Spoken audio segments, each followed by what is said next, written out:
Hello and welcome back to my channel and to my series where I talk about Final Fantasy VII. Last time I talked about Red 13's voice change and the reasons behind it. If you haven't checked that video out already, it'll be in the description.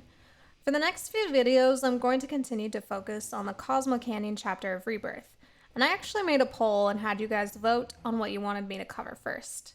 The topic of Tifa and Bugenhagen won, so that's what I'll go over today. I'm excited to talk about this as it was a part of the chapter that elicited a pretty big reaction out of me, especially when I first played it.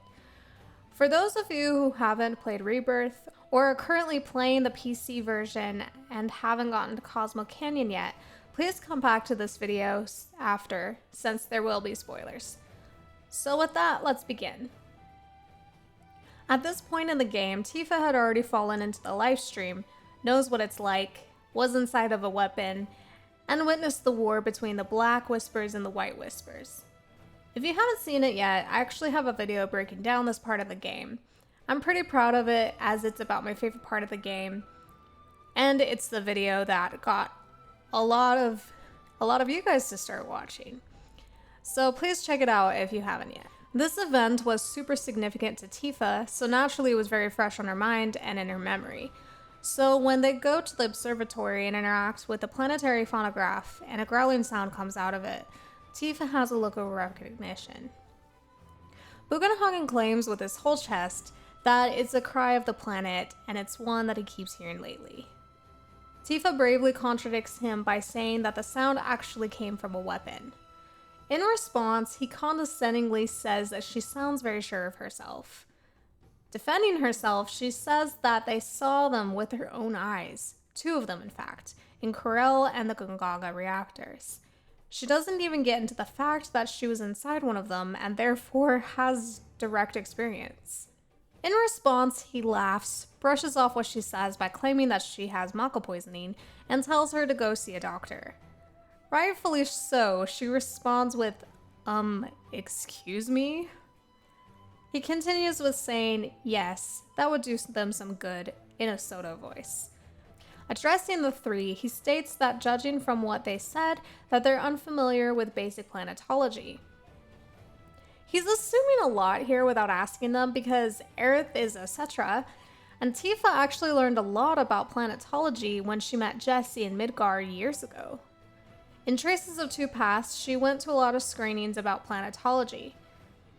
Tifa, however, is a humble person, so she goes along with what Bugenhagen has in mind to educate them.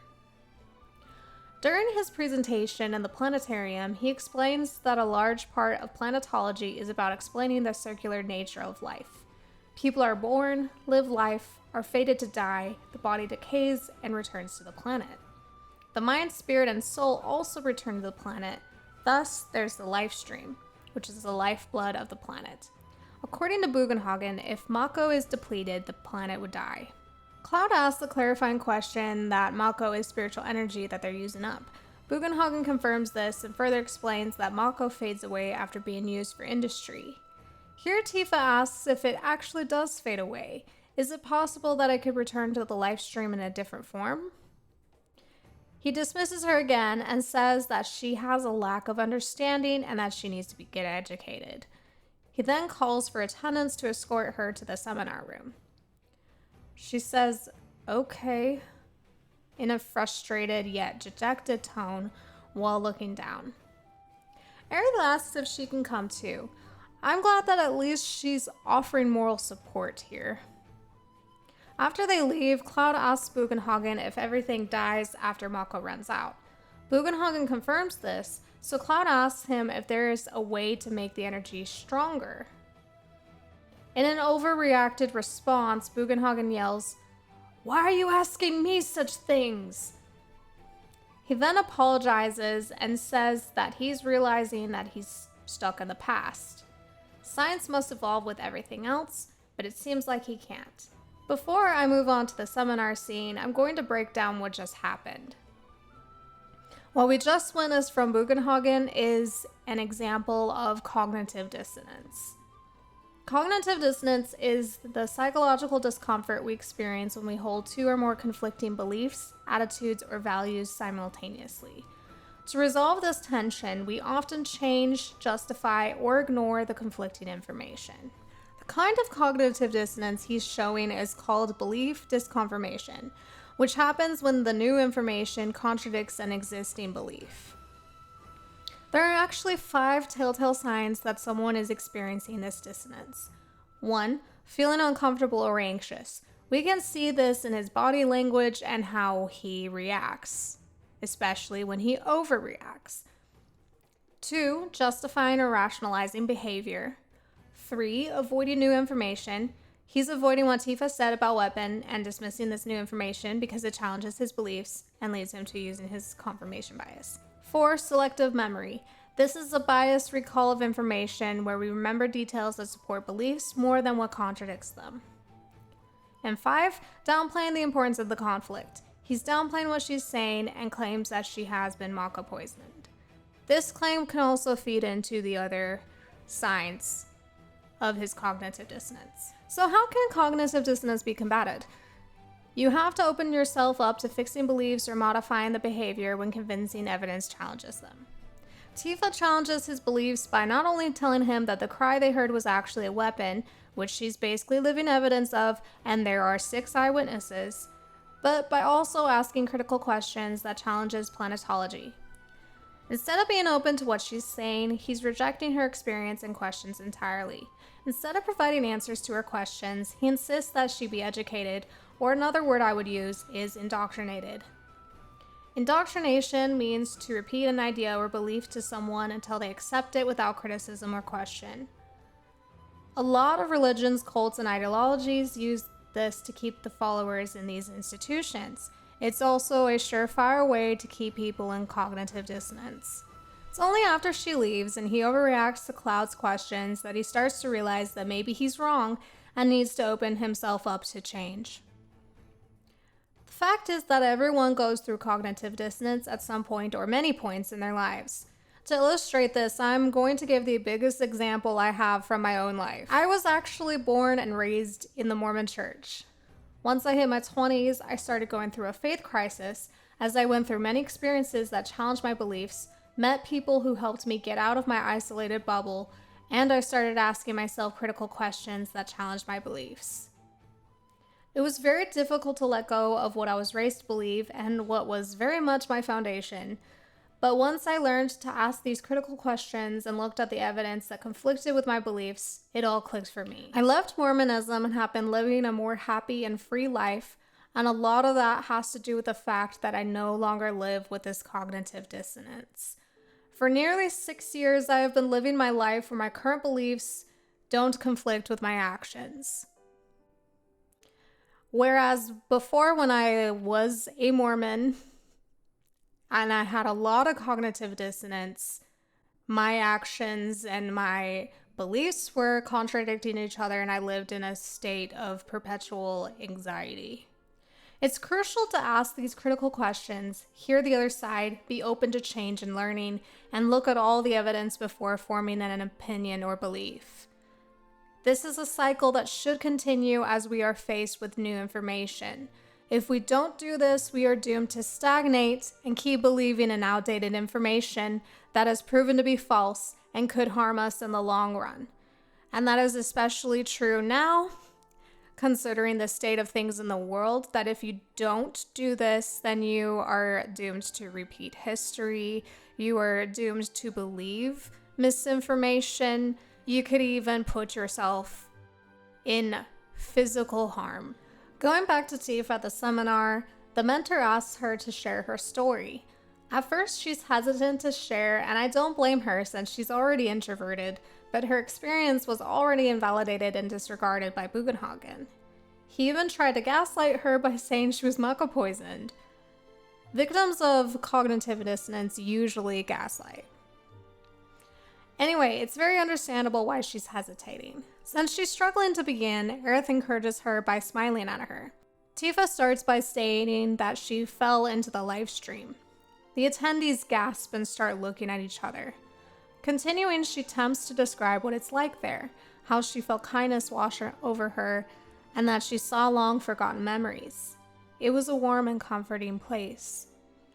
It seems like people were starting to listen until she brought up that there was a conflict, a war between the planet and its enemies, that they can't let the enemies win, and that they need the planet and it needs them.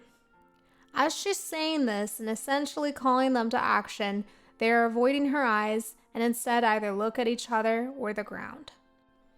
I only saw one guy who seemed to be actually receptive to what she was saying, in the sense that he gave her his undivided attention. She continues by saying that they have to fight back and defend the planet, but she admits that she doesn't know how to do that and was hoping that they'd have the answer. The attendees continue to act uneasy, so she backpedals by saying that she's not criticizing planetology or trying to scare anyone.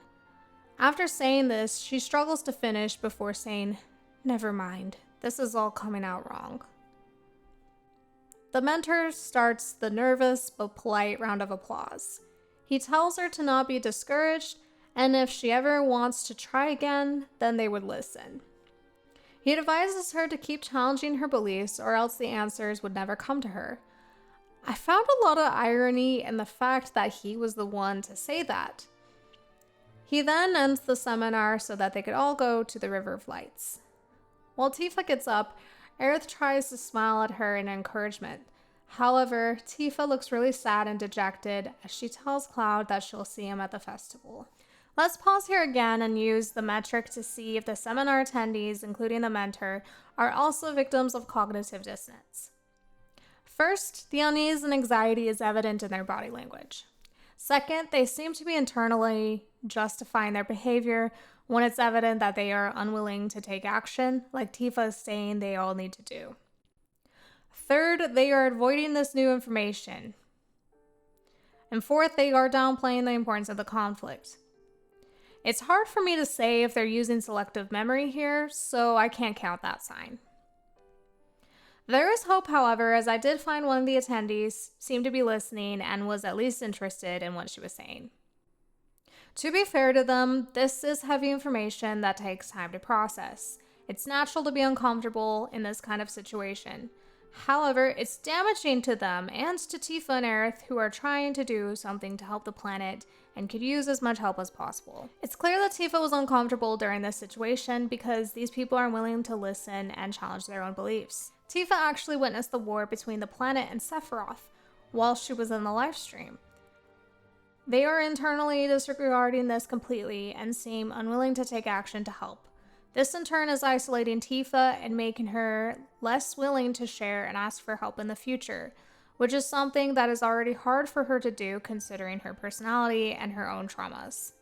Then, what the mentor says adds salt to the wound because he and most of the others aren't doing what he said, which is challenging their beliefs. What Tifa said challenges their beliefs, however, they don't seem to be open to it. To further explain why what Tifa said challenges their beliefs, I feel like I need to explain something about planetology here. Like with most religions, there are many interpretations to planetology in the world of Final Fantasy VII. As I briefly mentioned before, in Traces of Two Paths, Tifa went to secret screenings about planetology with Jessie. When Barrett arrived in Midgar, he started going as well. In fact, when Tifa met Barrett, he asked her to connect him with Jessie, who he had met at a screening, so he could join Avalanche. Avalanche very much believes in and follows planetology, but the application they take is that they need to take drastic action against Shinra to mitigate or even reverse the damage to the planet. Bugenhagen's application of planetology is a more passive one. He and the other followers of planetology in Cosmo Canyon believe the end of the world to be inevitable, and any action taken to try to stop it only postpones this inevitability. He is a very revered and respected leader in the village and is very influential to those who follow planetology. People come from all over Gaia to learn planetology from him, so it's hard to question him. His passive approach is also appealing to a lot of people because then they don't have to do anything drastic to change anything. Going back to Tifa, I imagine that after she told the party about the Whisper War and Cisne and Red suggested that they go to Cosmo Canyon, that she was excited. It's the home of planetology, which she is a follower of, because it gave her comfort after losing her loved ones in Nibelheim. She no longer has to hang on to their memories because she knows that they are in the live stream.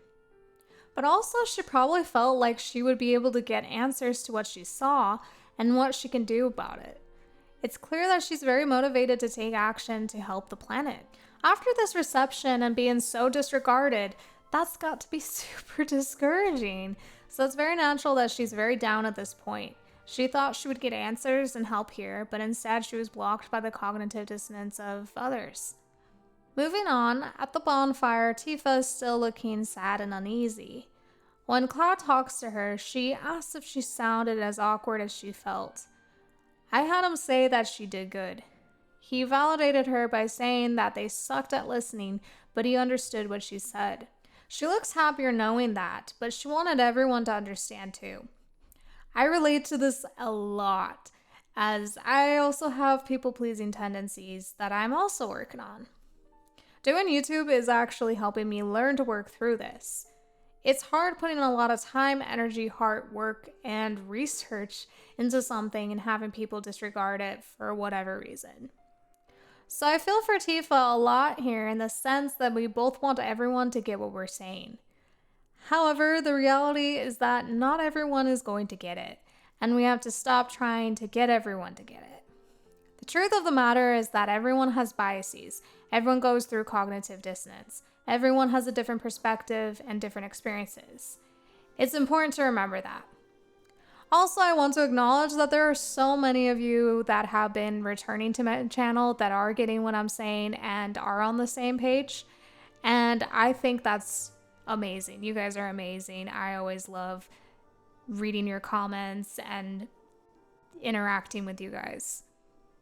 So I want to make sure that I'm focusing on that as well and not just the negativity. Cloud helps her with this by saying, "To hell with everyone."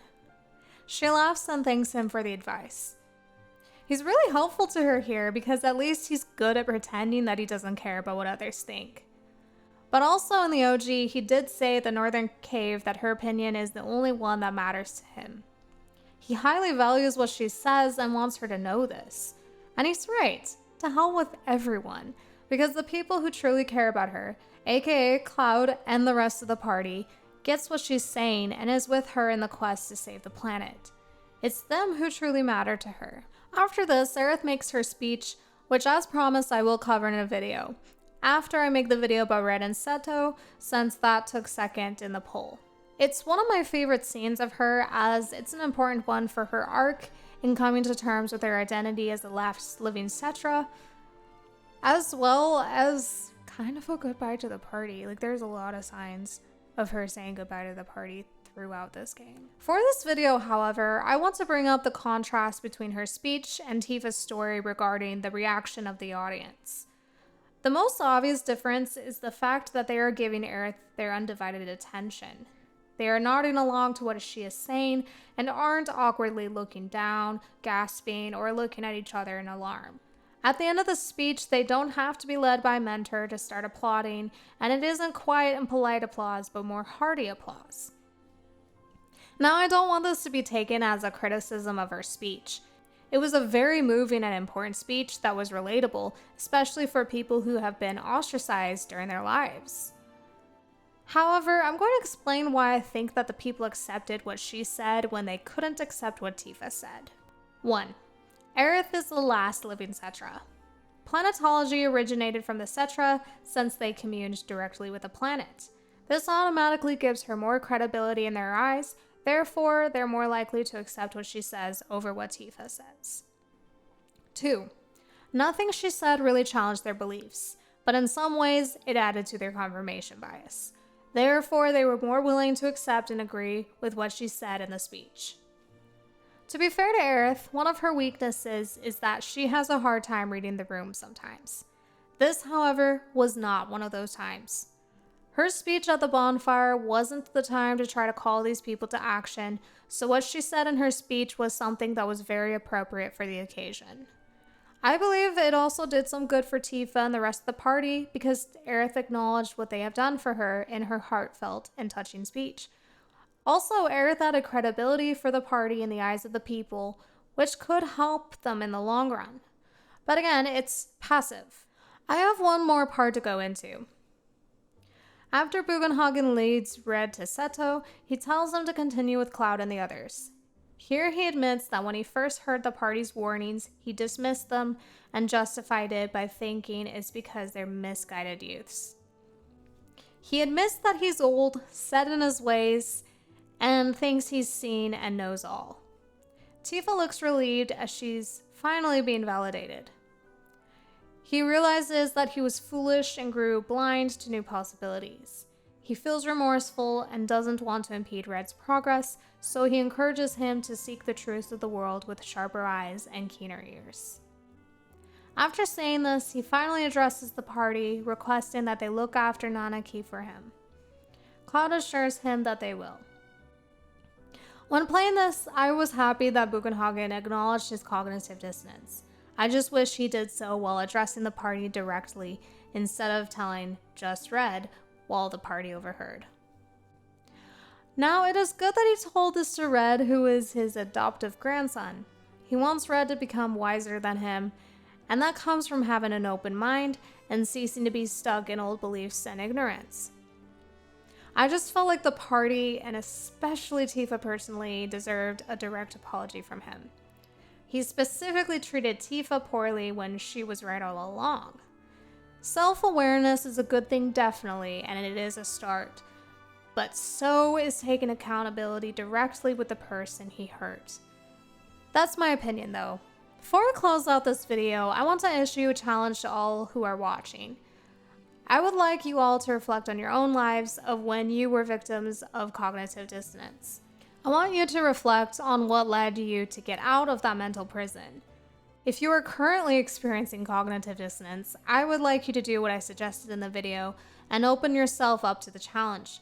Ask yourself critical questions, look at things from a different perspective, especially from the other side, and look at all the evidence you can find. Try to seek new experiences and broaden your horizons. Don't let your own experiences, beliefs, and biases blind you and keep you stuck in something that no longer works for you. If any of you are open to sharing your experiences in the comments, I heartily welcome that. I love reading your comments about this game in particular, and I love it when you can open up about your personal experiences. But only do it if you're comfortable, of course. Please also comment on your impressions that you had while playing this section, as well as anything that stood out to you that I missed. This is also a reminder to be kind and respectful in the comments. In the video, I brought up Tifa, Aerith, and Cloud, but this isn't a video about the LTD at all. So please refrain from making comments discussing it. That said, if any of you make a comment that is in bad faith or is insulting towards anyone, especially real people, but any of the characters too, I will remove your comment. If you persist, you will be blocked. I want my channel to continue to be a safe space for those of us who want to share our love for this game, story, characters, and themes, and I will continue to do my best to maintain that. That being said, please like this video if you liked it, comment and subscribe if you haven't yet, and I will see you in the next video, which will be about Red 13's trial and about Seto. Thank you so much for watching. Bye!